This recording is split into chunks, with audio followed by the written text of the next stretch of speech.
Olá pessoal, então vamos seguir nossa jornada aqui rumo aos 1000 exercícios de vestibular. Então agora exercício 61. O que vai acontecer? Nesse exercício a gente vai introduzir um novo conceito que é chamado de função do primeiro grau, ok? Então vamos lá. Então em cima desse problema a gente vai tentar passar toda a teoria de função de primeiro grau, ok? Vamos lá. Seja a função y igual 3 meios de x mais 3. Construa o gráfico, dê o domínio e a imagem da função. Ok? Então vamos para a teoria. Bem, função do primeiro grau. Bem, aqui vai acontecer uma coisa já característica, que a curva dessa função é uma reta. Ok? Essa é a primeira coisa. Bem, por que ela é chamada de função do primeiro grau? Porque ela tem uma forma geral, que eu vou chamar de y igual mx mais n, ok? E ela é do primeiro grau porque o expoente do x é 1. Então, toda vez que a gente tiver uma função y igual a alguma coisa x com expoente 1, significa que eu vou ter uma reta, porque é a característica dessa função. Cada termo desse aqui tem um nome. Então, eu posso dizer que o x é chamado de variável independente.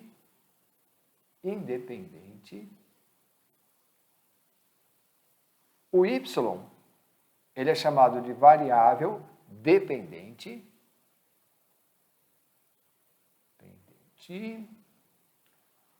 O m,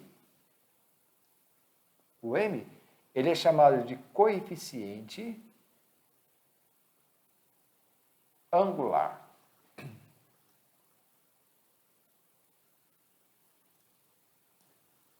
E o n, ele é chamado de coeficiente linear. Ok? Então, cada letrinha dessa tem um nome específico. Bem, esse formato aqui, a gente diz que ele está na forma reduzida. Forma reduzida. Legal? Qual que é a vantagem da forma reduzida? A vantagem da forma reduzida é que eu consigo identificar claramente quem que é o coeficiente angular e quem é meu coeficiente linear. Existe uma outra forma, chamada de forma geral, que é assim: ax mais by igual a c. Então, chamado de forma geral. Forma geral. Ok? Bem, o nosso objetivo é construir o gráfico da função.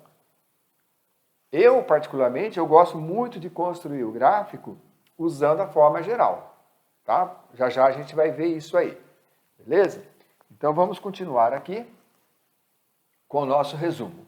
Então, a gente já viu, então, que a função do primeiro grau, ela tem duas maneiras de ser representada. Tem até mais, eu só estou passando essas duas aqui, que é a forma reduzida e a forma geral, tá? E a gente sabe também que o gráfico é uma reta. Então, vamos lá.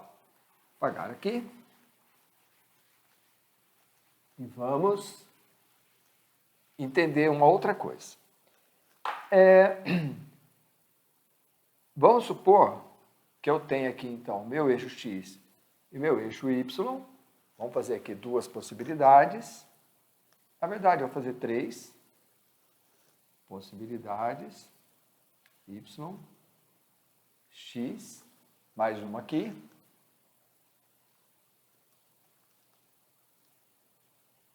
YX. Bem, vamos supor que aqui eu tenho uma reta. Opa, ficou torto. Uma reta assim.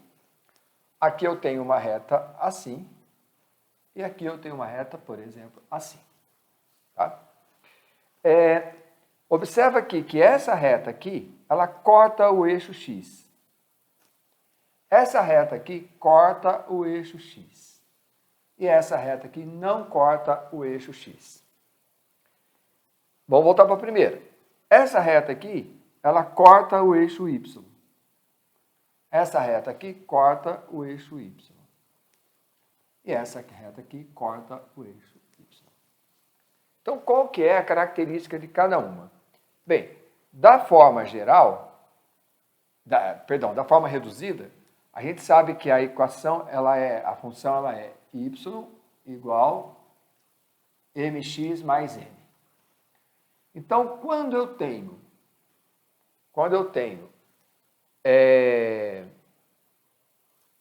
a reta está cortando o eixo x, eu vou ter um ângulo, sempre no sentido anti-horário, à direita da onde ela corta o eixo x, que eu vou chamar de R. Tá? Então, eu tenho um R aqui, que é um ponto onde corta o eixo x, tem um R aqui, que é onde ela corta o eixo x. Aqui eu não tenho, porque ela não corta o eixo x. Muito bem. Esse ângulo aqui que forma, eu vou chamar de θ. Então, eu tenho um ângulo aqui eu também tenho um ângulo, θ. E aqui eu tenho um ângulo θ, né? Daqui a pouco a gente vai falar dele. É bem particular aquela curva. Beleza. Esse ângulo aqui, ele é menor que 90 graus. Tá vendo? Menor que 90 graus. Então, θ menor que 90 graus. Esse ângulo aqui, ele já é maior que 90 graus. Então, θ maior que 90 graus. Quando que isso vai acontecer? Quando que o θ vai ser menor que 90? Quando o m, que é o meu coeficiente angular, for maior que zero, for positivo. Quando que o ângulo vai ser maior que 90? Quando o m for menor que zero. Então, quando o m for positivo, θ é menor que 90. Quando o m for negativo, o θ é maior que 90. Muito bem. Quando o m for maior que zero, a minha função ela é crescente. O que significa uma função crescente? Quando eu aumento o x, quando eu aumentar o x, o meu y também aumenta. Então, se eu aumentei o x, o y também aumenta. Ou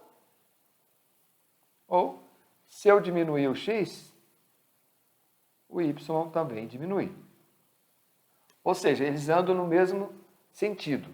Eu aumentando um, aumento o outro, ou diminuindo um, diminui o outro.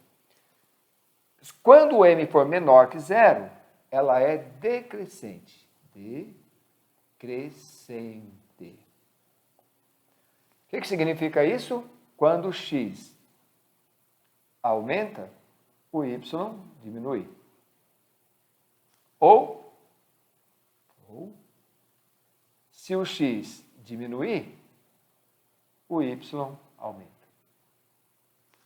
Tá? Legal. Bem, então já vimos o caso quando o m é maior que zero, já vimos o caso quando o m é menor que zero, faltou um, né? Quando o m for igual a zero. Então, quando o m for igual a zero, só sobra o n, né? E isso vai ocorrer o seguinte, que a reta traçada não tem ângulo. Na verdade, o ângulo é 0 graus, né? Não tem inclinação, não é que não tem ângulo, não tem uma inclinação. A inclinação é zero, tá? Então, quando o m é maior que zero, ela é crescente, quando o m é menor que zero, ela é decrescente, quando o m é igual a zero, ela é constante. Ou uniforme, que é a mesma coisa. Então, quando ela for constante, significa o seguinte, que se o x aumentar ou diminuir, não vai acontecer nada com y. O y é sempre um valor constante. Tá? Então, isso aqui são algumas características da função. Tem mais, à medida que for aparecendo problemas, a gente vai colocando mais informações. Tá? Bem, existe um outro ponto, que é onde ele corta o eixo y. Esse ponto aqui é justamente o n. É justamente o meu coeficiente linear. Então, aqui é o n, aqui é o n, e aqui é o n. Tá? Então, quando a equação está na forma reduzida, eu consigo fazer todo esse estudo com esses coeficientes m e n. Tá? Então, é bem legal. Tranquilo? Então, a gente viu aqui as características da função com os coeficientes angular e linear. Bem, qual que é o domínio da função linear? Domínio. O domínio são todos os valores que o x pode assumir. Se não tiver nenhuma restrição no problema, ou uma condição no problema, significa que o x pode assumir qualquer valor. Então, x pertence aos reais. Tá? Pode ser zero, pode ser negativo, pode ser positivo, pode ser um número fracionário, qualquer número. Tá? E a imagem? A imagem vai ser y pertence aos reais também.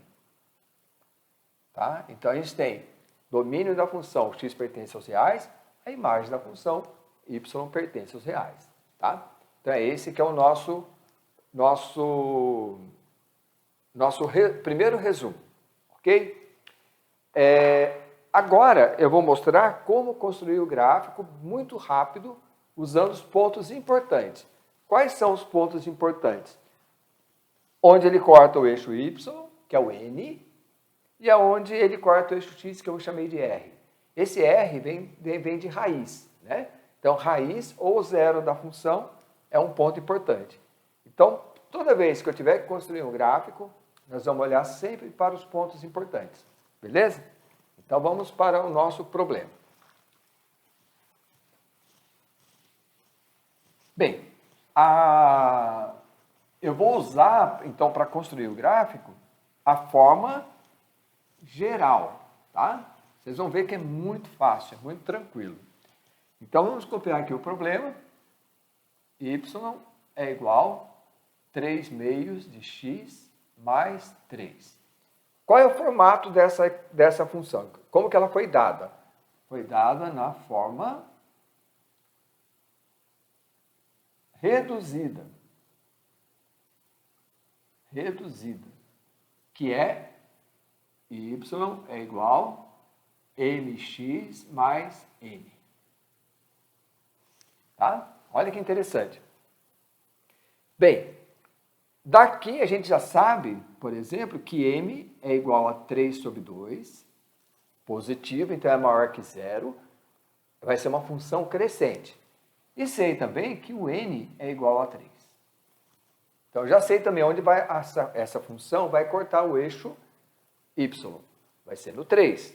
Mas vamos ver por quê. Então, eu vou preparar aqui o meu plano cartesiano. Eixo x e eixo y.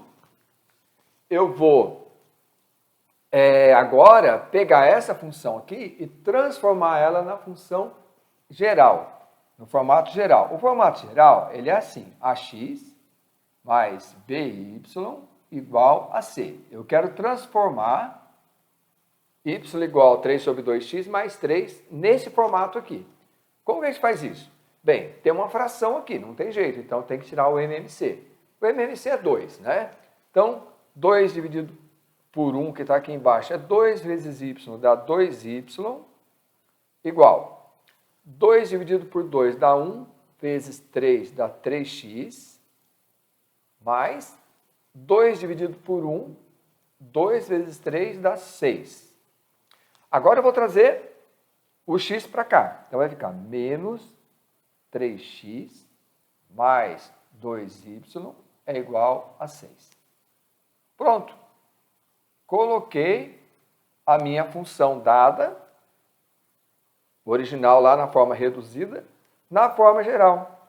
Legal, com isso eu consigo calcular aonde ela corta o eixo x